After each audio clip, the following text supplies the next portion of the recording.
So talking about the application, let's segue there because that also is a process. And even though you knew D1 year that pedo was the pathway for you, I'm interested to learn how you prepared for your application. And did you start as early as D1 year? What did you do? How did you prepare? Yeah.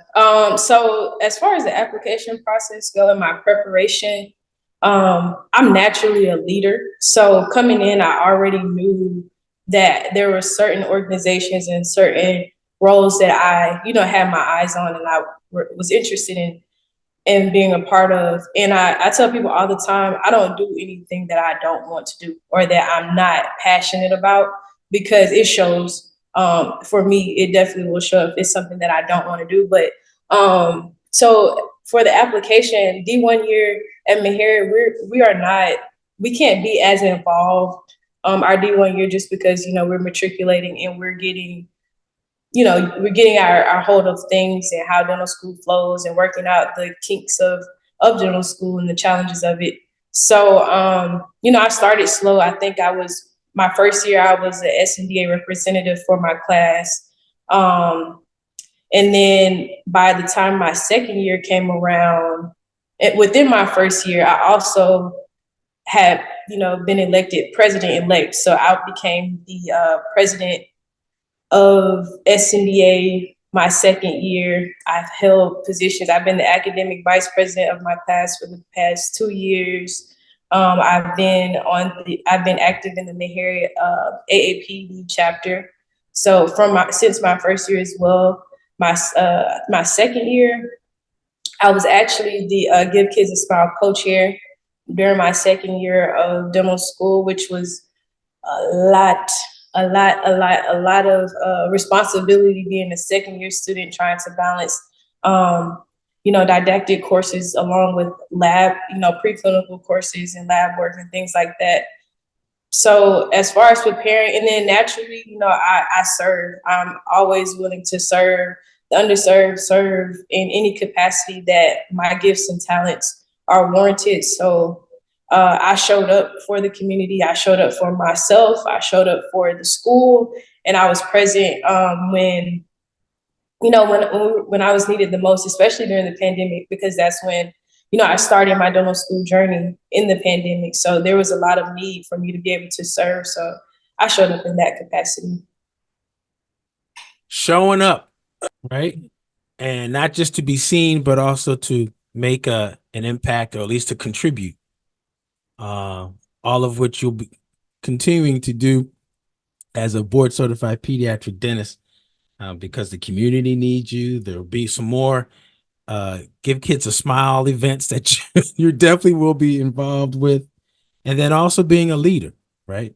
All ways that help you prepare your application for residency. Hey, this is Dr. Darwin, your new dentist coach. Hey, look, it's residency time. It's residency application time. And the biggest question that a lot of people have is, how do I prepare my application? So look, if you're struggling in getting your information together, your CV, your personal statement, or you're ready but not prepared for your interviews, reach out to me ASAP, right? Through my group, Dental Residency Headquarters, we can help you. We can help you get ready for this residency cycle so that you're able to do this. We want you to match into residency cycle this year, all right? But you got some work to do. If you need some help with that application, shoot me an email at newdentistcoach@gmail.com, newdentistcoach@gmail.com. And through our program called Get Into Dental Residency, we can help you. We can help you, but you got to hurry up because residency application is right now. It's right now. So shoot me an email right now. All right, let's get back to this episode.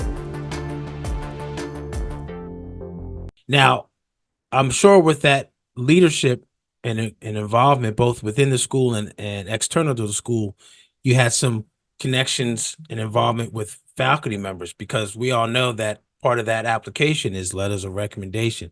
So I guess that was probably a much easier part for you, maybe. How did you go about getting those letters of recommendation? Yeah, so it was easy because being in leadership, you know, you automatically are able to create relationships with people. But for me, I've always been intentional about creating organic and genuine relationships with mentors, friends, whatever it may be. But so I took that same mindset when I was establishing these relationships with the people that I requested the letters of recommendations from. So by the time it was, you know, time to actually ask them, they already were ready, they were They were willing. asking you. They were asking Yeah, you. yeah, they knew. So it was effortless for me.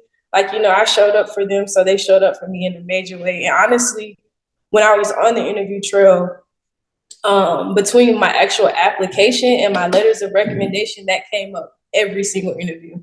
Like, no matter where I went, people would always, they would quote, because I waived my rights to see the letters, so I would often hear quotes of what the evaluators wrote on my behalf, and I was always just impressed and blown away, like, because you know how you show up for these people, and the level of respect that you have for them, but to hear it from the other side, it really is heartwarming. So yeah.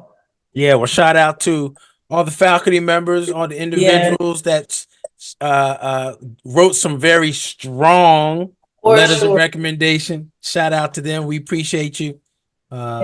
and continue to contribute and pour into the future of oral health here, more specifically, pediatric dentistry. So shout out to all those faculty members and other dentists that did that as well.